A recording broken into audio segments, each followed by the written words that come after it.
Assalamualaikum and good morning to one and all. Today we'll study about part 1 of autocoids. At the end of this e-learning session, you are able to define the term autocoids, classify different types of autocoids based on their nature, and discuss histamine and their triple responses. Let's start with the definition of autocoids. So the autocoids, these are basically the biological compounds and they are defined based on the Greek word called as autos. So autos means self and echoes means healing substances or remedy. So the term autocoids, it is divided into two parts. Okay, that is the auto, and auto it itself indicate that it is the self, and echoes, it is written as the coid, it is called as the healing substances or the remedy. So these are the self-healing substances or the remedy released by the body. So any self-healing substances or the remedy which is released by the body, it is called as autocoids. So let's see the theoretical definition of autocoids. So the autocoids are the diverse substances produced by wide variety of the cell in the body having intense biological activity. So this is very important. All autocoids, they having intense biological activity and they are produced by wide variety of the cell. It means it is not only produced by one cell, it may be produced by multiple number of the cells. So they are produced by wide variety intense biological activity. So let's see about unique attributes of the autocoids, how autocoids are different from other substances which are released from the body. Remember that all those substances which are released by specific cell are called as the hormones, isn't it? So the hormones are very important compound or biological substance which is released by the cell. Now let's see what is the unique attributes of the autocoids which distinguish autocoids from the hormone. Okay, so the unique attributes of the autocoids is they act locally. So this is very important. All autocoids, they having action which is local in nature. So they act locally within inflammatory pockets at the site of synthesis and site of the release. So wherever they synthesize, okay, there only they are releasing, and the point where they release, there only they produces their biological action. So since they produce their biological action at the site of their synthesis and the release, it means they does not having systemic action, they having local action.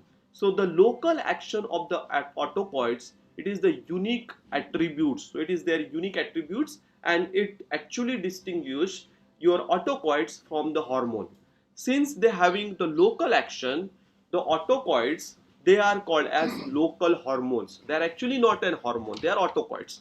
But why they are called as local hormones? Because they produce their pharmacological action or biological action at the site of synthesis and the site of release. So they are called as the local hormones. So in addition to their local action, let's see what is other difference between autocoids and hormones. So the hormones, they are differ from autocoids in two ways. So the first important characteristic of the hormone is hormone are produced by the specific cells. They are not produced by wide variety of the cell. They are produced by specific cell.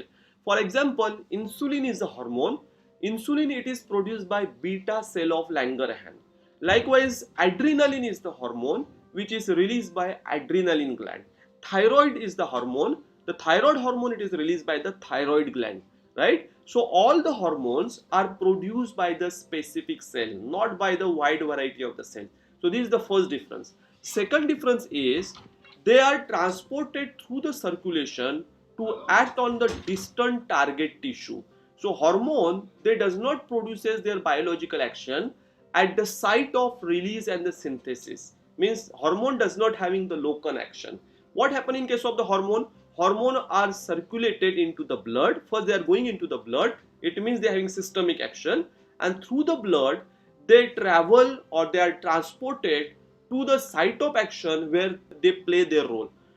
So let's see one again example of the insulin. So insulin, it is released by beta cell of Langerhans of the pancreas, right? So pancreas, it releases the insulin, but at the site of release, that is pancreas, it doesn't produces any action. Where it produces the action, it goes into the blood, so it goes into systemic circulation, and what it does, insulin, it increases the uptake of the glucose into the muscle. So uptake of glucose into the muscle, it is facilitated in presence of the insulin. So what is the site of release? So site of release, it is the beta cell of Langerhans of the pancreas. What is the site of action? Site of action, it is the muscle, where it increases the glucose uptake. So all the hormone which are released by the specific cells, and secondly, they are transported through the circulation, means through the blood, to act on the distant target tissue. Whereas this is not the case in case of the autocoids, right? So it distinguishes autocoids from the hormones. Now let's see about the classification of the autocoids. So the autocoids, or the classical autocoids, are of 5 types, and it is based on their structure and their nature. Suppose the first category, it is the amine autocoids. So name itself indicates that it having some amino group, right? So what is the amino group? It may consist of the presence of NH2 group. So if NH2 group is present in autocoids, all those autocoids are classified as the amine autocoids. So first amine, well-known amine autocoids, it is the histamine. Second one, it is the 5-hydroxytryptamine. It is also called as the serotonin. We have seen it is very important autocoids which play important role, especially in the brain as well as your GIT tract, isn't it? Play a very important role in the depression. It play a very important role in the GI motility. Since this biological substance which is released from the different part of the body, it having the amino group, so it is called as the amine autocoids, right? So there are 2 amine autocoids, histamines and 5-hydroxytryptamine. Second class, it is the lipid derived autocoids. So name indicate that what is the nature? It is the lipidic in nature, right? So it consists of the lipid. So example of the autocoid belong to this category. It is the prostaglandin, leukotrienes and platelet activating factors. So all these are inflammatory mediators, and we have seen it play a very important role in case of the inflammation. Third category, it is the peptide autocoid. So the peptide autocoid, for example, it is the plasma kinins, example bradykinin, calidin and angiotensin. So they are peptide autocoid because it consists of the peptide chain. So what do you mean by peptide? Peptide means these are basically the group acid. Amine autocoid consists of only one amino acid, whereas peptide, when you call it as a peptide, it means it consists of the group of amino acids. So when there is chain of amino acid or group of amino acid, it is formed, it is called as the peptide. So example, it is bradykinin, calidin, which play important role in inflammation, angiotensin, which play important role in hypertension. And there is one category of the antihypertensive drug called as the angiotensin inhibitor. So what they does, they inhibit the angiotensin, which is the peptide autocoid. So the third category. Fourth category, it is the cytokines. Example, it is the interleukins and TNF alpha. So again, interleukins and TNF alpha, it's play very important role in case of the immunity as well as the inflammation. And last category, it is the several peptides, which is miscellaneous category, which is peptide in nature, but it does not having the specific nature. For example, the gastrin, it is released by GI tract. Somatostatin is released by the GI tract. Likewise, vasoactive intestinal peptide is also released by the GI tract. So likewise, if it having no specific nature, it is miscellaneous category. It's come under several peptide category. So we have seen there are total 5 category of the autocoid. First category, it is the amine autocoids. Second category, it is the lipid autocoids. Third, it is peptide. Fourth one, it is cytokine. And last one, it is miscellaneous, which is mostly peptide in nature. Example, gastrin, somatostatin, vasoactive intestinal peptide and many others. So this is about types of the autocoids. Let's start with the first autocoids, that is the histamine. So the histamines, it is very important autocoids, and its name indicate that the hist, it is basically divided into again 2 part. Hist, it means the tissue, right? So it is the tissue, and since it contains amino acid group, so it is called as tissue amine. So the histamine, it is called as tissue amine. Let's see what is the location of the histamine. So histamine, it is of the 2 types. One, it is the mast cell histamine, and second one is non-mast cell histamine. So the mast cell histamine, it is specifically present in the mast cell. Now what do you mean by mast cell? Now you can see this image where this dark blue color, what you can see, it is called as the mast cell. Now mast cell, these are basically a granulocyte. So there are two types of WBC, granulocyte and agranulocyte. So these are basically granulocyte, but WBCs are generally present in a blood vessel.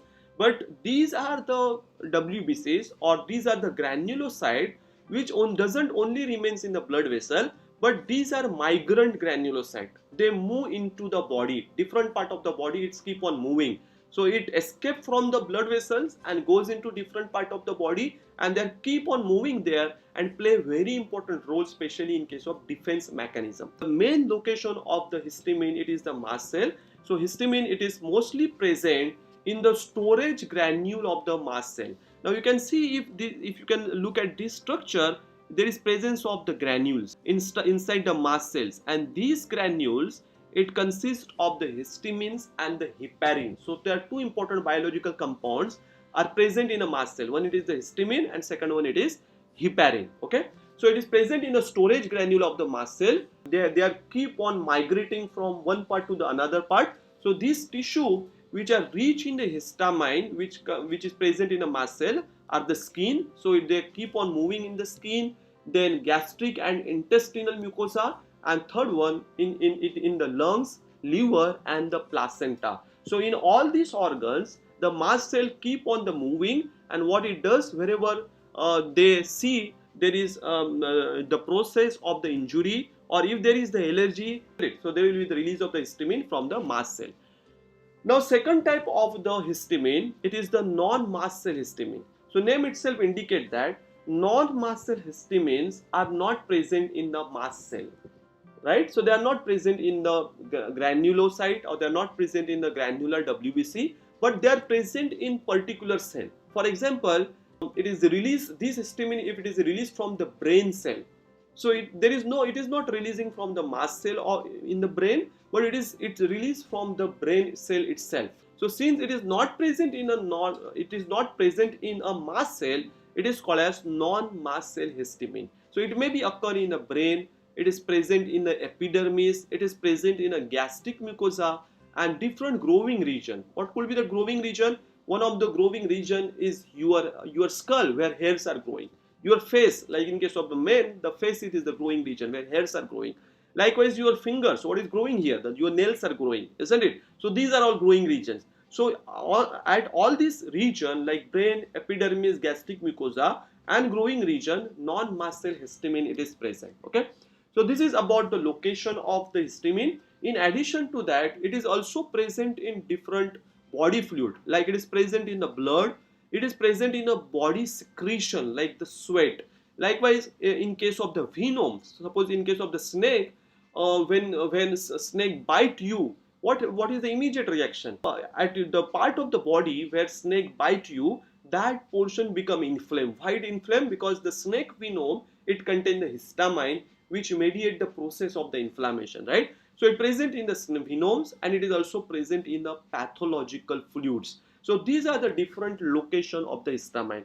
So to summarize, histamine, it is located in the mast cells. Whereas the non-mast cell histamine, it is located in the different region like the brain, epidermis, gastric mucosa, and growing region. And it is also present in different body fluid like the blood, body secretion, venoms, and different pathological fluids. So this is about the location of the histamine. Now let's see what is difference between mast cell and non-mast cell histamine. So obviously the first difference, it is the mast cell histamine, it is present in a mast cell, whereas non-mast cell histamine, they are not present in a mast cell, they are present in a different type of body cells, right, as well as body fluids.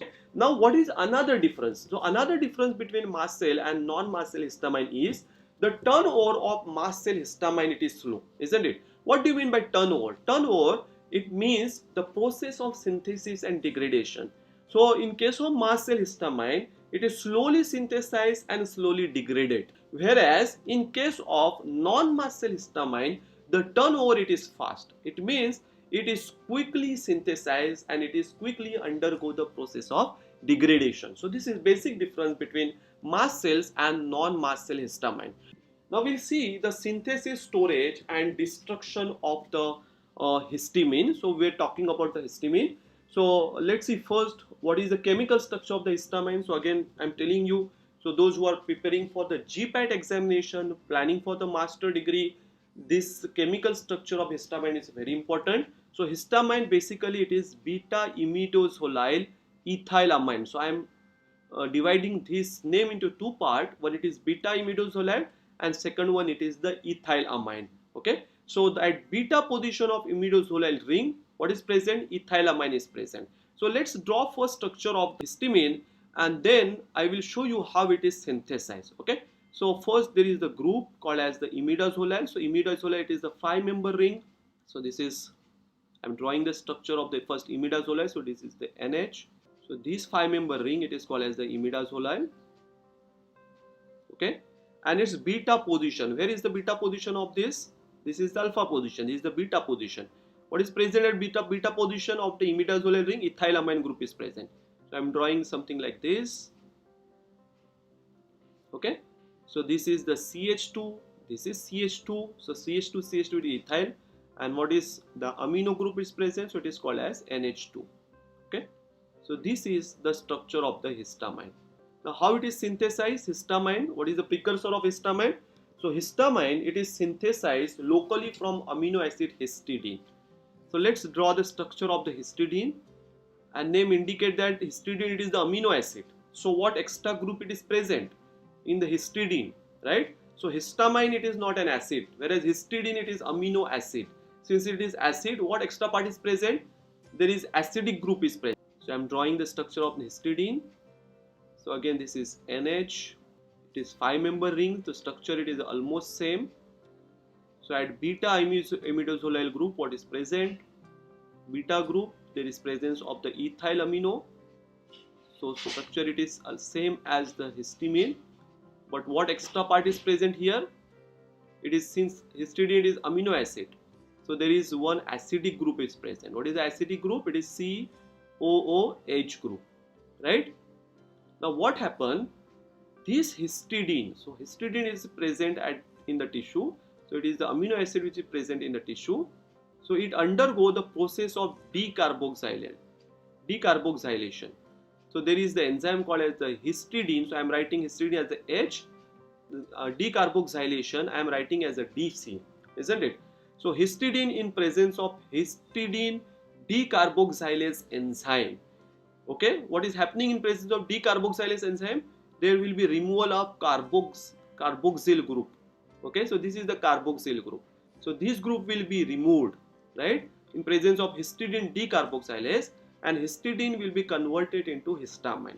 So simply when COOH group it is removed in presence of histidine decarboxylase, histidine it is converted or synthesized from histidine into the histamine. Okay, so this is the synthesis of the histamine. So it is synthesized from the amino acid histidine by the process of the decarboxylation.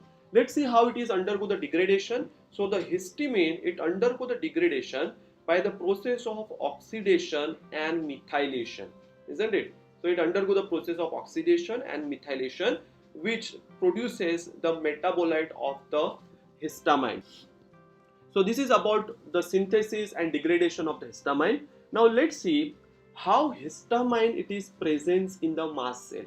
Why it is present in the bound form in the mast cell? So in mast cell, if you see the structure of the histamine, what is the structure of the histamine? Histamine consists of the NH2 group. It consists of the beta imidazolyl rings, which is 5-member, and in between there is the bridge which is made up of the ethyl amino group, isn't it? So this amino group, remember that they are positively charged. So amino group, since it is the NH2, this NH2 group, it is positively charged. Okay, so the histine it is having the positive charge. Now if this chemical, if it has to be remains in a mast cell, then what is required in order to presence in a bound form? There must be the negative charge it is present.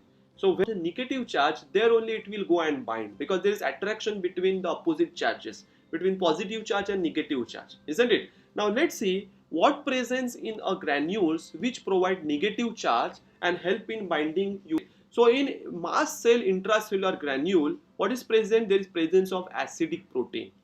And which group is present in acidic protein? it is, since it is acidic in nature, obviously there is presence of COO minus group, isn't it, which is a negatively charged in nature. So what it does, it will attract this histamine, and the histamine is bound to this acidic protein group, and there is also presence of the heparin, and both heparin and acidic protein, they are negatively in charge, isn't it? So there will be attraction between the histamine and acidic protein and heparin, which is negatively charged, which is present in the mast cell granules. So there will be the attractions, and due to this affinity or attraction, the histamines remains in a bound form in mast cell granules, isn't it? So we have seen it is present in a bound form in the mast cell granules. Now let's see how histamine it is released in response to either injury or in response to the allergy, because histamine, it is the mediator of the allergy, and it is also released in case of the injury for the process of the healing and the self repair, isn't it? Now let's see how it is released. So now we have seen that histamine present in a mast cell in a bound form. Okay, now if at all, if histamine it has to be released from the cell, then what is important thing is that there must be some chemicals which should be released and replace histamine from their binding site, isn't it? So this process of release of the histamine through exchange of particular ion, it is called as exocytosis, isn't it? So the release of histamine from the cell, it is called as exocytosis. Now let's see how these exocytosis occur and which ion it is responsible for release of the histamine from their binding site. Okay, so what is the charge on histamine? Histamine, since it is NH2, what is charge is present? The positive charge is present. Okay, it is bind to which charge? It is present in bound form to specially COO minus group, isn't it? And this is what it is present inside the mast cell. Now if you want to remove this histamine from binding site from the granules, what is required? You need another positively charged ion, or you need any biological compound which having the positive charge and it having more affinity towards COO group as compared to this histamine, isn't it? Then only that ion will be binding to this group and it will replace histamine from binding site in the granule, right? So let's see which ion it is responsible for this. So there is the sodium ions, it is in extracellular fluid, it is exchanged with the histamine to release it free, isn't it? So now what will happen? Inside the mast cell, there will be entry of the sodium ion. Which charge is present in sodium ion? Positive charge. So it will enter inside the mast cells, right? And when it enter inside the mast cell, since sodium ion, when there is the more number of sodium ion enter inside the mast cell, it will replace, right? And when it enter inside the mast cell, since sodium ion, when there is the more number of sodium ion enter inside the mast cell, it will replace this histamine from their binding site, right? And there will be the release of the NH2 group. So there will be exchange of the sodium and the histamine, which help in the process of the exocytosis, isn't it? So we have seen how the histamine it is released from the mast cell. So it is released by the process of the exocytosis in exchange of the sodium ions. So once there is entry of the sodium ion inside the mast cells, histamine will be released into the extracellular fluid. So this is about the release of the histamine. Now, although histamine it is released, but most important thing is there must be proper control on the release of the histamine, because histamine is the inflammatory mediator. Excess amount of release of histamine, it produces more and more inflammation in the body. Okay, so it has to be controlled. So there must be the control in our body. So for example, if you are driving the car, you press the accelerator to speed up your car, isn't it? But if you want to slow down your car, what you are doing, you press the brake. Likewise, if there is release of excess amount of the histamine, then body must contain something which can control the excess release of the histamine. So there is the mechanism present in the body, right? So the control of the histamine release, it is specially done through intracellular cyclic AMP, right? So whenever there is from mast cells of the granule, there is also release of intracellular cyclic AMP. The moment intracellular cyclic AMP it is released, there will be no entry of the sodium. So there is no further entry of the sodium, right? And if sodium it is not enter, it will stop or inhibit the exocytosis of the histamine. So this is how the release of the histamine, it is controlled through intracellular cyclic AMP. So what it does, so intracellular cyclic AMP, it inhibit histamine release and it control their excessive release and their excessive action at the site, right? So this is about the release of the histamine and how it is controlled, their level it is controlled in our body. Okay, now let's see about the metabolism of the histamine. Histamine, although it is the potent biological compound, but remember that it cannot be given through oral route. So if any drug or if any biological compound, if it having very intense pharmacological action, and if you can give it orally, then it can take a form of simple drug, because oral route is very convenient in nature, isn't it? But remember that histamine, it is inactivated orally, because through the oral route it goes into the GIT, and in the GI system the major organ, it is the liver. So what liver does, the liver, it produces the degradation of all histamine. So although if you are given through the oral route, all the histamine will be degraded by the first pass metabolism in the liver. So that is the reason why, although histamine having very good potent biological activity, but you cannot see that histamine it is used as a drug, because it undergo the process of quick degradation all in the liver, or although if it come into the blood circulation, again it will go to the liver and it undergo the process of degradation.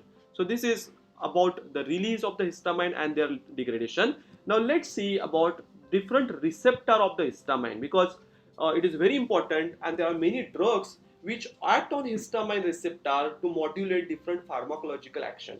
So histaminergic receptor were classified by Ash and Shield in 1966 into three categories. So that is H1, H2 and H3. So based on their attribute and their characteristic, they are classified into H1, H2 and H3. Out of this, the first two categories, that is H1 and H2, these are generic in nature. It means there is no H3 receptor. It is also called as autoreceptor. So it serves primarily as an autoreceptor, and it controls histamine release specifically from the neuron in the brain. So what it indicates? So H3, this is the cell, it is not a generic in nature. It is specific in nature.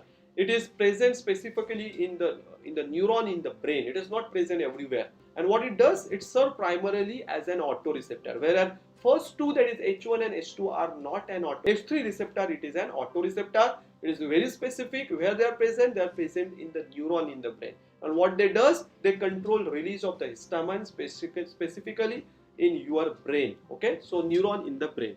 So these are about the histamine receptor. So to summarize, there is H1, H2 and H3 receptor. Out of these, H1 and H2 are generic. H3 are the specific receptor, and they are also called as the autoreceptor, and they mediate release of the histamine specifically in the neuron in the brain. Let's see about the pharmacological action of the histamine. So in today's lecture, I am not going into the detailed pharmacology, but today we will only discuss about very important pharmacological action of the histamine, that is called as triple action of the histamine. So it is very favorite question of the examiner. Every year mostly it's come in the exam. So you as a pharmacist, you must know what is triple response of the histamine. So remember that the triple response of the histamine, it is seen when you inject histamine intradermally. What it means, it is not a systemic action, it is a local action, and it is seen when you give injection of the histamine inside the skin. So you call it as the intradermal injection, right? So it elicits the triple response, which consisting of, first thing it is, you see it is the red color spot. So the moment you give intradermal injection, at the site of injection you will see the red spot. So what you should remember in triple response, you should remember what is the symptom and what is the reason for that symptom, what is the mechanism behind that symptom. So here in case of the triple response, the first symptom you see is the red spot, okay, and this red spot, it is due to intense capillary dilatation. Now what happened due to capillary dilatation? Whenever there is more dilatation of the capillary, it will increase the blood supply to that particular portion, isn't it? And due to more blood supply to that particular portion, that portion become red in color. Now you can see this portion of the skin, it is a red in color. So the first response, you see the moment when you give intradermal injection of the histamine, it is the red spot, right? Second response, it is the pale response. Now, what do you mean by well response?